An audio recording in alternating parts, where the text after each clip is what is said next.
Is Sunshine a horror film or a thriller? The answer is, who gives a shit? Genres are entirely arbitrary. There's no objective reason that we use horror and thriller. We could just as well use terror and suspense, but that would draw completely different boundaries than the ones we currently have.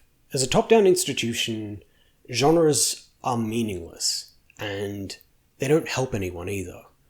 That's why I think that we need more of them. Just a fuckload more, an endless amount more. As many as there are genders. I think there can be no objective genres. They'll always be somewhat subjective. And I think we need to embrace that. They should be a way for us personally that is, not us as a collective. They should be a way for us to group works together based on the weird idiosyncratic things that we love. Instead of trying to fit 10% of all media into a single word, we should be grabbing small handfuls of things we love and describing them with vague little phrases. Maybe something like, "Spooky shit in space!" Spooky shit in space is possibly the greatest genre, because I said so. It includes such groundbreaking works as Alien, Event Horizon, maybe 2001: A Space Odyssey, a bunch of Doctor Who episodes from the David Tennant era, a game by Yahtzee, yes that Yahtzee, that basically nobody has played, and maybe some books, but who reads those anyway? When I say spooky shit, I don't just mean scary stuff. I'm talking about the more eerie, supernatural kind of horror. A lot of this genre is inspired not so much by sci-fi works, but largely by much older horror stories. It's not hard to see the connection between the idea of a ghost ship and the derelict ships in Event Horizon and Alien, and the abandoned outposts on far-off planets can easily be seen as adaptations of haunted house tropes. In a lot of these stories, there isn't actually anything supernatural, but the stories are told in a way that makes the science fiction seem supernatural. And Sunshine's a great example. The film uses a number of techniques to make the sun seem like this godly personified force. Many of the characters' musings seem to question if there is something more to it, which sets up the potential and the expectation of something supernatural. Later in the film, when someone on the ship starts attacking the other characters, the film only ever shows the killer through a distorted heat haze, giving the feeling of some kind of supernatural power. But from the story's perspective, it's just a regular human being going on a rampage, and they're never shown to have any actual supernatural powers. What matters isn't whether there definitely is something supernatural, it's more how the viewer feels, whether they feel spooked or not. I think in general, this approach to sci-fi horror is much more interesting than going for a hard sci-fi style. If you compare Life and Alien to each other, despite their similarities, there's a world of difference. In Alien, the first third of the film is spent exploring a mysterious ancient alien ship before they finally encounter any actual aliens. And even then, because of the xenomorph's strange life cycle, the viewer doesn't really know what the alien's purpose is or what it'll become.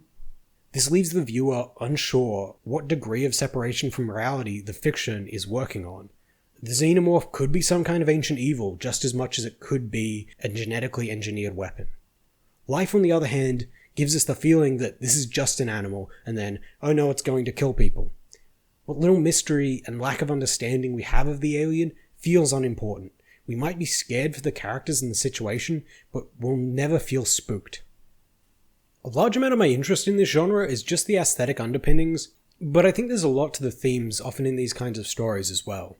The science fiction aspects show off a trust in technology and a perceived mastery of the natural world, which contrasts and is usually beaten by the mysterious and supernatural forces that drive the conflict in the story.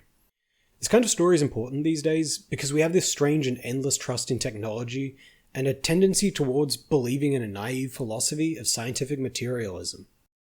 A lot of early science fiction has similar themes, but because they were often set in a contemporary time period, a lot of people read them less critically, laughing at things like Frankenstein because, lol, you can't just resurrect someone with lightning. Man, people were dumb back then. By pushing the story into the far future, they aim quite clearly at a feeling of, we will never fully understand everything, and it's harder to be interpreted as, we don't understand everything yet. With online streaming services becoming so popular, it's really easy to get immediate access to the media we want. While this is great and all, it does tend to push us towards this feeling of analysis paralysis. where we can't choose what to watch because there's just so much to watch. A number of ways to recommend media have sprouted up, but they're usually really insufficient, basing themselves on things like genre and review score. If you want to find something similar to Sunshine, it can be really hard because they'll just suggest the best thrillers, which doesn't take into account the particular weird things you like about Sunshine. And it'll overlook all kinds of cult films just because they got low scores on release. A better way to suggest media is through these idiosyncratic microgenres, like spooky shit in space, where people can just easily share and discuss them. Genres shouldn't be used to try to create some objective taxonomy.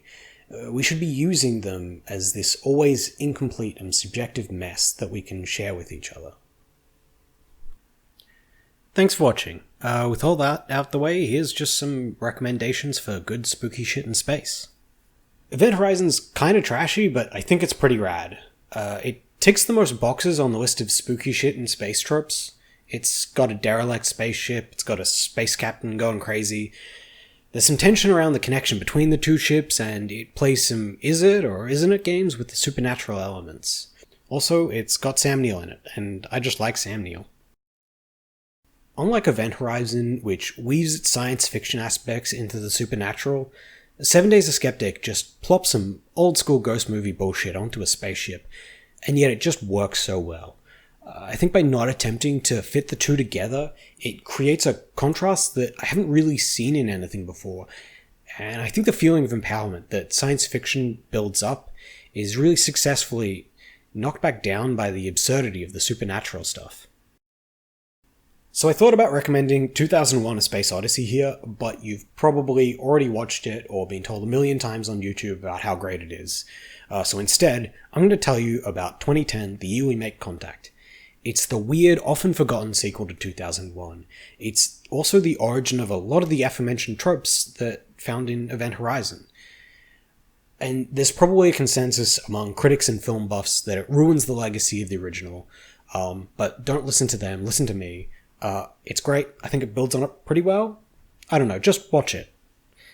Also, they got the guitarist from The Police to remake the main theme of 2001, and although it's not used in the film, it's super fucking 80s and you should totally listen to it.